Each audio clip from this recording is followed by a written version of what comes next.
The MedBricks webcast is focused on bringing distinguished Indians and others from diverse fields of science, medicine, technology, and philosophy to learn from each other and to create a new understandings and foster new ideas related to healthcare.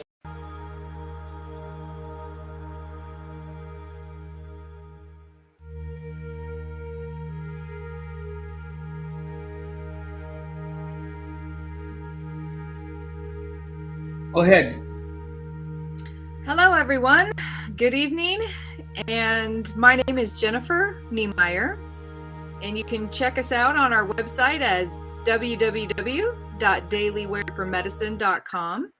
And it is my pleasure to introduce Ramana Anamarju, and he is the author of our ebook called Science is Not a Subject, Science Must Be a Lifestyle.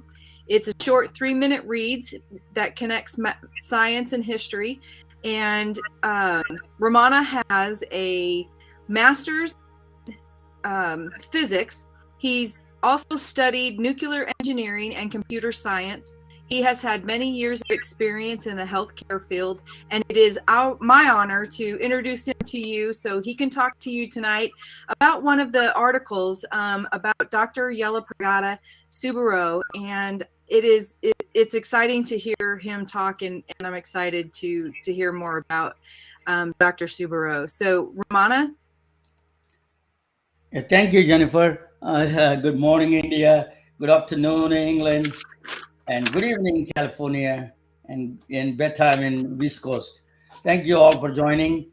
Today is especially personal to me. It is about something about a distinguished physician in the United States, and and the and the and my late father. So I'm going to show you a little bit on those two people today, and mostly the Dr. Yellapragada Subbarao that we are focusing on. So um, that I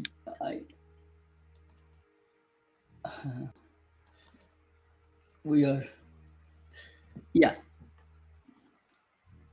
Um, so the Dr. Yellapragada Subbarao is I'm going to bring it. Um Jennifer, can we do the side? Let me. Yeah, Dr. You have to click. Yeah. Yes. Good. Perfect. We are still learning in all these new technologies. We are getting used for this kind of a show. But thanks for joining. Technology is good and bad same time. Um, so Dr. Subbarao is a very interesting story about him. And a lot of people don't know. Even the people from my hometown don't know about him. That's why I want to bring him to the front lines of history and then up to the knowledge. That's what. So Dr. Subbarao, to explain me about Dr. Subbarao accomplishments, I need to talk about because I need to talk about my village and then how the healthcare system works in my village and the other. So they came. We are all Dr. Yellapragada Subbarao and my village. We're all in the same area, just 3 miles away from each other. So by explaining my background in my village, it will explain to you the background of Dr. Yellapragada Subbarao because we don't have too much history of his background. So we have a very little knowledge about the background of him. So we can get some history from my background, my personal background, and my father's background. It gives you some kind of a background scenario. So I'm from a small village because Dr. Yellapragada Subbarao is just 3 miles away from this town, from this my village. So he was born in the 3 miles from my village. It's practically same town. So my village is his name is Apalakoderu. It's a small in southern coastal village, remote village. We are 10 miles away from the Bay of Bengal. It is not that far from the Bay of Bengal.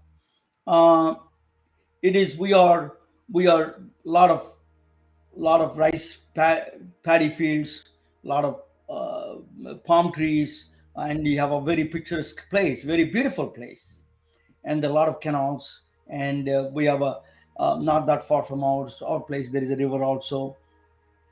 So it is a very, very agriculture oriented based village ours. So when I was, this is talking about 1960s. I remember that my background. Dr. Ellapata Subbarao came in 1920, 1918, 1898. He was born in. So think about that, So I, long after him, I came, So I'm going to explain to you the village that I'm in. It did not change a whole lot, even now, But anyway, so there is no electricity. We didn't have electricity in my village. Okay, no running water. Everybody has to go to the wells and pick up the water from the wells. Uh, and no healthcare in any Western sense. There's a absolutely non-existing healthcare. Healthcare is a non-existent. There is a one or two people that do village kind of medicine. I'll tell you about my father's background on that one. So the villages I grew up in, that actually is not that. That is a house that I almost spent a lot of time. Is like a block away from my hometown. That picture of the house you're seeing is real. That is one of our village heads house. We used to go there and spend. I used to spend a lot of time there. Um, so the village of Palakuderu is a small rural village, very, very remote. So we are not even close to any big cities. The healthcare, and I'm going to explain to you how the healthcare in a rural villages work. The rural villages, basically, the doctors like compounders. They call compounders because they used to make compounding and they mix those things together. They're compounding. Mix the medicines together and administer the medicines. So they used to go on a bicycle. Similar to same bicycle you see there. There is a doctor's bag in the background, back seat in the back. They tie it up and then they travel and go to the different homes. Some of them are huts, some of them are decent houses, but not anything grandeur you're thinking about any far away from that sense. So that is the they used to carry in that bag injections, some antibiotics, some pain pills like aspirin, and not anything exotic. Very simple medicines. They used to carry. Johnson and Johnson is a popular at the time. They came with they used to band-aids and all those things. They were carrying those things in that one.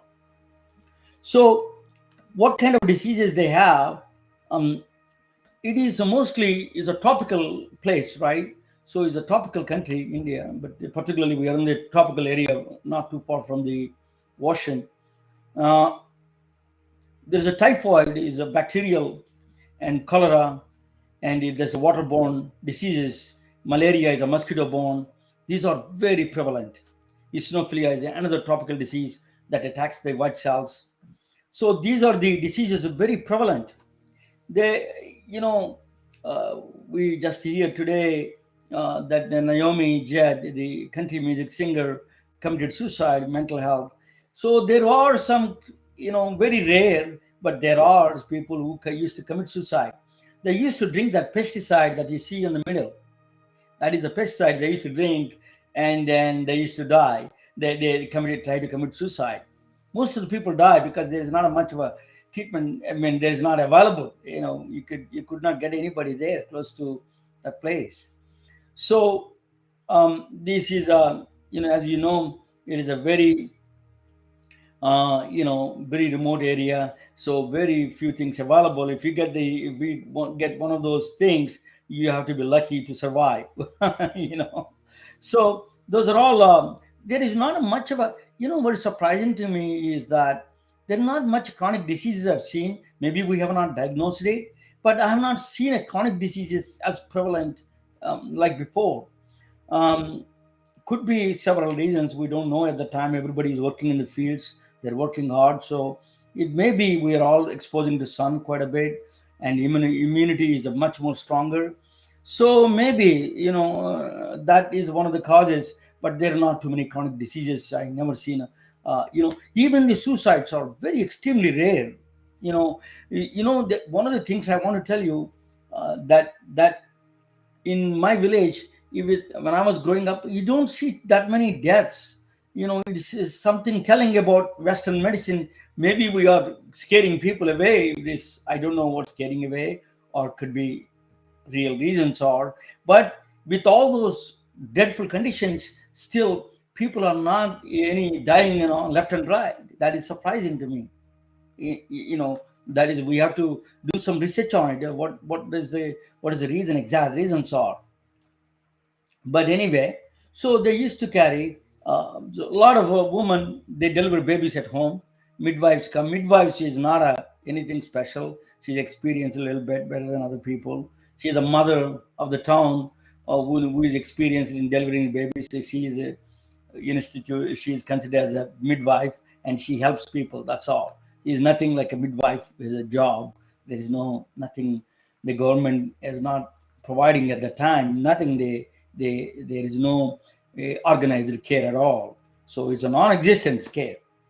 During this time, my father, healthcare is delivered healthcare is delivered in a true point of care, is a POC, point of care. All of them, diagnosis, treatment, and prognosis, all of them are delivered at the play at the patient's place.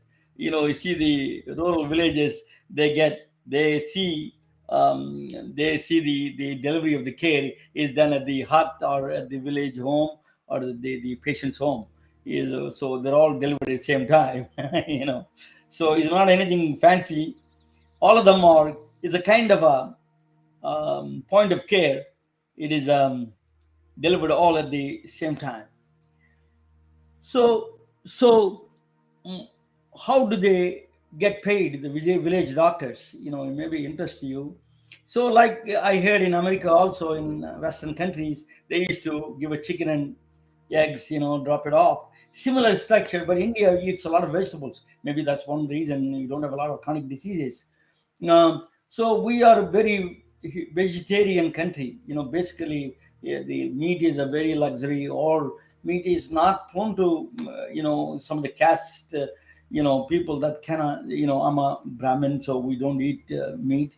So there's a lot of caste they're not supposed to eat. So it's a big thing. Vegetarian is a very common practice in India. Quite a bit of practice. Plant-based food mostly. And then that is what they used to give us, milk and vegetables. They used to drop it off for my father as a doctor. I will explain to you about my father a little bit. But then they do once or twice a year. They do a puja. Puja is a Hindu celebration. They do, like, all of the people. They invite all the patients. Invite for the puja. The puja is a Hindu celebration. A goddess, different goddesses, you know, different gods and goddesses mostly. They pray, and then these patients come and they give they give some money, maybe sometimes they gold, silver. Very rare occasion they also give a gold and silver, but they mostly cash or some vegetables, some more rice and all the vegetarian kind of things. So that is a concealed kind of medicine they have, very concealed. Uh, so so my father is a teacher, doctor extraordinaire. That's my mother is a homemaker. My father is a teacher, English teacher. He is the only one who speaks English there. So we don't have a non-existent healthcare. So my father is poor. He wanted to be. He became a doctor for that town. How he became? He studied. He was a voracious reader. I mean, he used to import. He used to get subscribed to a lot of books. He used to buy a lot of books, medical books. So, and then my grandfather used to live not far from there. He used to practice a medicine there in 5 miles from there. We used to go to every weekend. I used to tag along with my father to go see my grandfather, and he used to my grandfather's cousin actually. So he used to practice there, not too far from my village. So my father used to take me in the bike We used to go there, and my father used to learn how to administer, injections and other things, because there's nothing there. He is a savior for my village. So he was he was a voracious reader. I mean that he was never stopped reading it. My mother used to get mad at, you're not making money, you're providing care for free. So she used to constantly complain about my father. But she was a great woman, and my mother is a truly remarkable woman. And she came with a relatively wealthy family compared to my father, and she bought a lot of gold and silver, and she we sold all of it, sent all my brothers and sisters for further education. That was my mother is such a sacrifice and believed in my father's the life of education. So Dr. Yellaprakata Subbarao came from that town. He's like 2 miles from me. He came from a similar. Is We are from the same sect of people. We are. He's from a Bhimavaram, his town called Bhimavaram. I'm going to tell you a remarkable story of Dr. Subbarao. Is a similar? My father came after Dr. Subbarao. Think about that. So is a way after Dr. Subbarao. Um, Dr. Yellaprakata Subbarao, his name. He is from a small town called a small town. It is a My village is a very rural. It is a 3 miles from my village is a small town. We used to go to market or anything. We have to go to this town 3 miles from my hometown, my home village. This we call Somarama. It is a different name on it. It is Somarama is a Lord Shiva's five homes, one of the five homes of the Lord Shiva. That's why it's a sacred town, and there are a lot of temples there. And then his name of the town is Bhimavaram, and actually another name is Somarama. That's why we came. Bhimavaram came in. So he's a Dr. Yellaprakata Subbarao was he was born in 1898. He was born in 1898, and then he grew up there as he doesn't want to go to school. Then he doesn't want to go to school. He doesn't want to go to school, but he got married at the age of 16, and then his father-in-law forced him to go to a big city, Madras, Chennai. Now they call Chennai Medical College there. He forced him. He wants to be a banana trader. He wants to sell bananas in a large quantities. Banana trader. So his two brothers died with the tropical diseases, even though very rare in sense death. But his two brothers died with a short period of time. So that triggered him to go to. He was kind of interested in medicine. So he went to school in Chennai medical school there. He was admitted there surprisingly with a three. He failed three times high school. Uh, um, he was he admitted three times into the school. So that was a big thing. So the what is the next thing is then he applied for then he went to Ayurveda school. That's what he helped him a little bit. He was teaching in Ayurveda school in Chennai, same town. So then 1923 he applied for Harvard Medical School. Think about that, from a small village like mine, and applied to all the way to the Harvard Medical School. 1923. Think about that. I just imagine the things are there at the time. So he was not admitted in the beginning. Harvard Medical School, they said that you don't have anatomy and physiology background, but he has.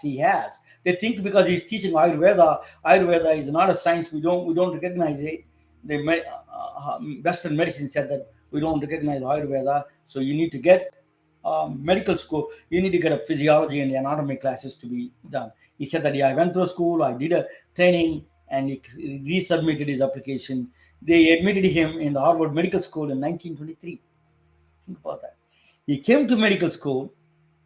Then I tell you, um, he is he was flourished in Harvard Medical School. He finished his diploma in tropical medicine, and he got a PhD in biochemistry in Harvard. Both of them. It's both of them Harvard. Probably is one of the first few Indians. Maybe I don't know anybody before that came to Harvard. He is definitely one of the first few Indians who came to Harvard. Um, he deserves to. His inventions even amaze even seasoned scientists. He deserves 4 Nobel Prizes. He has not got one. He has not even nominated for the Nobel Prize. I tell you what he invented. It's just mind-boggling inventions he did. If anyone does that even now, you would have been you would have been 4 Nobel Prizes without a question. He is that famous in the contributions of medicine with him. So he he was in while he was in Harvard. One of the first invention he did is a phosphate. Phosphate strip color test. He invented the color strip test in 1920. 1920. He came in 1928 or 1930, probably around that time. Phosphate is, phosphorus is a second mineral after calcium, most important mineral in the body. It is you need for the bones, teeth, and you need an energy resource. It is a the people who have diabetes or people who drink a lot of alcohol, the phosphorus goes down. Among them, that's one of the common indicator is that for those conditions, the usually phosphorus levels go down. So he invented a test during that time. He invented a color test, a simple test to check the phosphorus. Actually, bananas are, ironically, bananas are rich in phosphorus. But he invented phosphorus color strip test in the first test he did. So he became famous to that. He's a supervisor. Dr. Fisk is a supervisor. It came in the Wikipedia and is well established truth that is he was discriminated. All his inventions were just kept under. He destroyed some of his inventions. Some of his colleagues told them some of his supervisor got jealous and then destroyed all his inventions. So, but anyway, he reinvented it, and then the first test is he became a very popular with this phosphorus strip color test. That is an invention number one. How important it is that during that time. Think about that. You know, the second one is there's a much more powerful than this Hetrazine tablets. Hetrazine is particularly tropical diseases, the snowflake lung, river blindness. Those are all at that time. Those are two diseases, or a lot of malaria and all those things. The tropical diseases, Hetrazine tablets are savior for the world. That's why even World Health Organization, even today, it put as a most essential drug. The most essential drug is today is the phosphorus. So the the the phosphorus is the most important drug in the uh, sorry, Hetrazine tablets. Now what they're finding out is that they could use the phosphorus because is a yeah, I hope I say anthelmintics. Sorry, I'm not a doctor. So anthelmintics. So hetrazine is an antiparasitic drug. So it is a savior for a lot of infectious diseases in third world countries, India, Pakistan, and Indonesia, Vietnam, all those countries saved by hetrazine tablets worldwide. So, and it has the properties of anthelmintics properties. That property now they're testing. It could be good treatment for coronavirus, Zika virus, even influenza virus could be possible. They're testing right now. It gave a very positive results for the treatment through hetrazine tablets.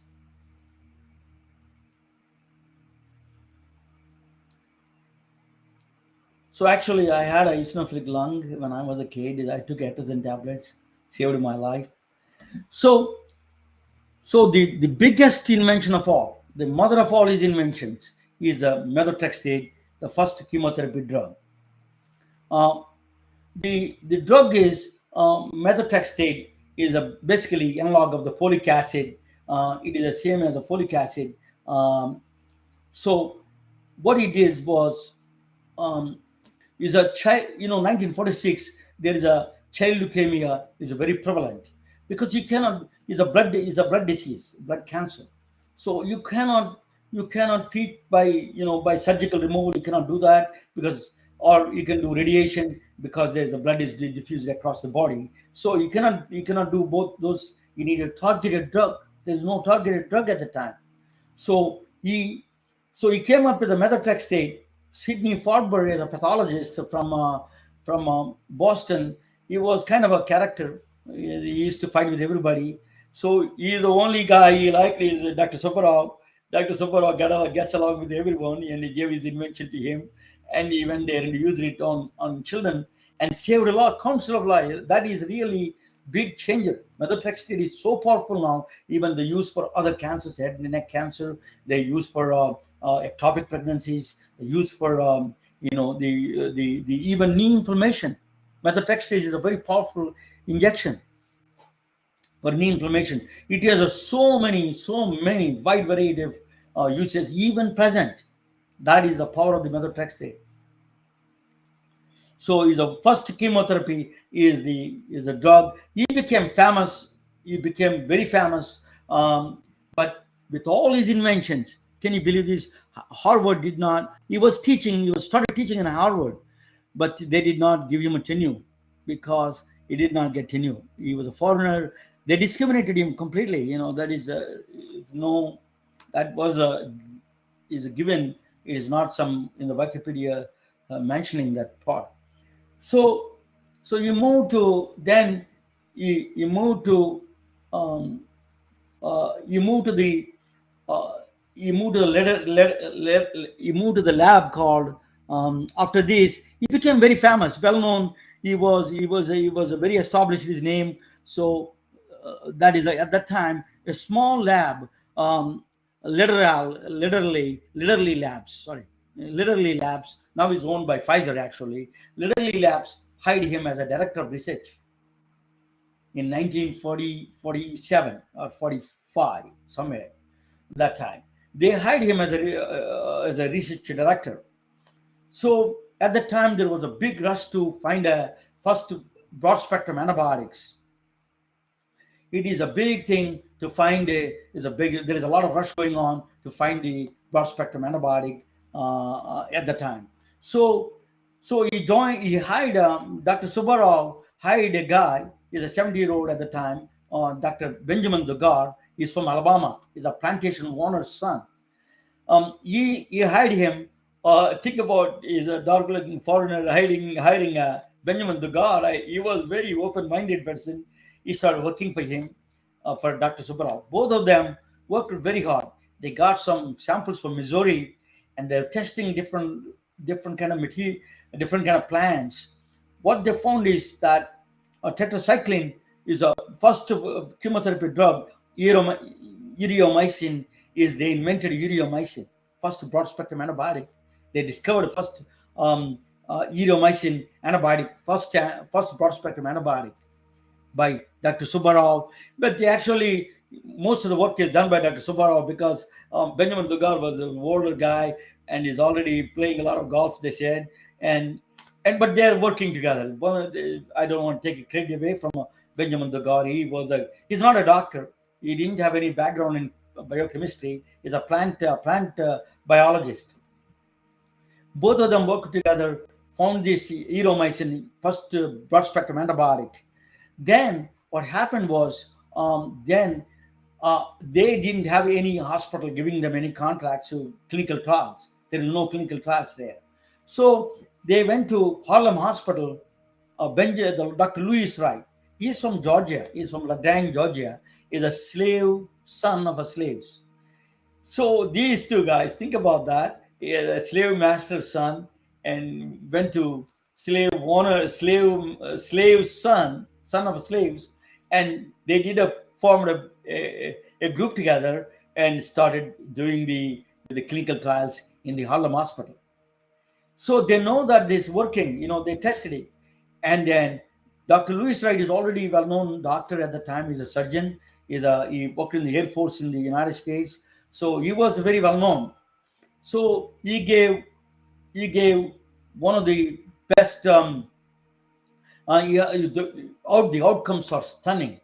80 to 90% wiped out all the diseases of the any STDs, sexually transmitted diseases, and other infectious diseases are wiped out. They were stunned. The results are much more overwhelming than expected. It was phenomenally successful, and then they went in 1948. The FDA at the time, I don't know, FDA is there. They they declared is one of the winners, is a big splashing news. But unfortunately, by the time they announced the news, Dr. Subbarao died in the in his sleep in the Pearl River, New York, while he's working for Lederle Labs. So Lederle Labs is acquired by Pfizer. Pfizer should really honor him right now. So at that time, New York Herald gave him a Tribune, one of the most eminent medical minds of the century, because at that time a foreigner doesn't have that much of a traction in this country. New York Herald Tribune said that one of the most eminent medical minds of the century. It said that he is a he is a he is the tallest man on the pygmy among the pygmies in the medical. Some of the magazines said that one of the magazines said that because he lived longer. That's what one of the magazine. I forgot to put that one. Because he lived longer because that's chemotherapy drug he invented. 1948 he died in December. The same year, Gandhi, Dr. Yellappada Subbarao was ardent follower of Gandhi. So Gandhi died in 1948. He was shot. He was assassinated. So Gandhi died for the freedom for Indians, for all Indians. He won the freedom for all Indians. But Dr. Yellappada Subbarao won freedom for fatal diseases for all over the world, for all over the population of all over the world. So these are my heroes. There is a fungus genus. There's a name is Subrahomyces. They named after him. One of the things I say about this doctor is this. Um, is a people like him silently work, like him and my late father and people like Yellappada Subbarao. They work silently to make it provide a care. They provide care for people. They didn't expect any accolades. They didn't have any uh, financial rewards, but they worked very hard and provided true care. They stood for the what true physicians supposed to be.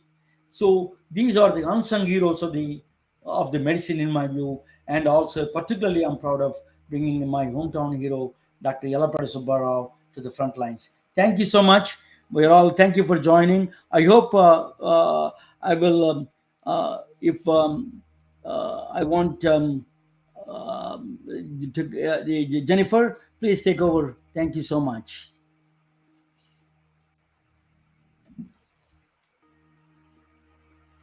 Thank you, Ramana. That was fabulous. I love listening to your story about your hometown and from science and medicine that's in your literally.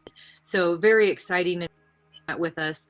Again, our website is www.dailywear4medicine, and my name is Jenna Meyer. This is our ebook, Science is Not a Science, Be a Lifestyle. We have lots of swag and we have lifestyle designs that match an actual story that's in the ebook.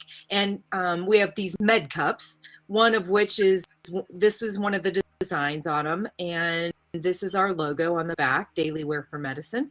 But you can on anything that you might want to have for your company. You can put your information and put match our design with the 3-minute story. It's really exciting. And one of the goals that Ramana does so well is that he takes these hard to understand concepts and he brings them back to a level that everyone can really relate to, creating curiosity. And so again, a thank you, Ramana, for being the speaker, the teacher, and author of the subject Science Must Be a Lifestyle. And so in honor of Nursing Month, we have a very special live tomorrow night regarding Florence Nightingale, and Romana's going to talk to us about her tomorrow night. So I'm very excited about that. Thank you for joining, and we'll see you again another time.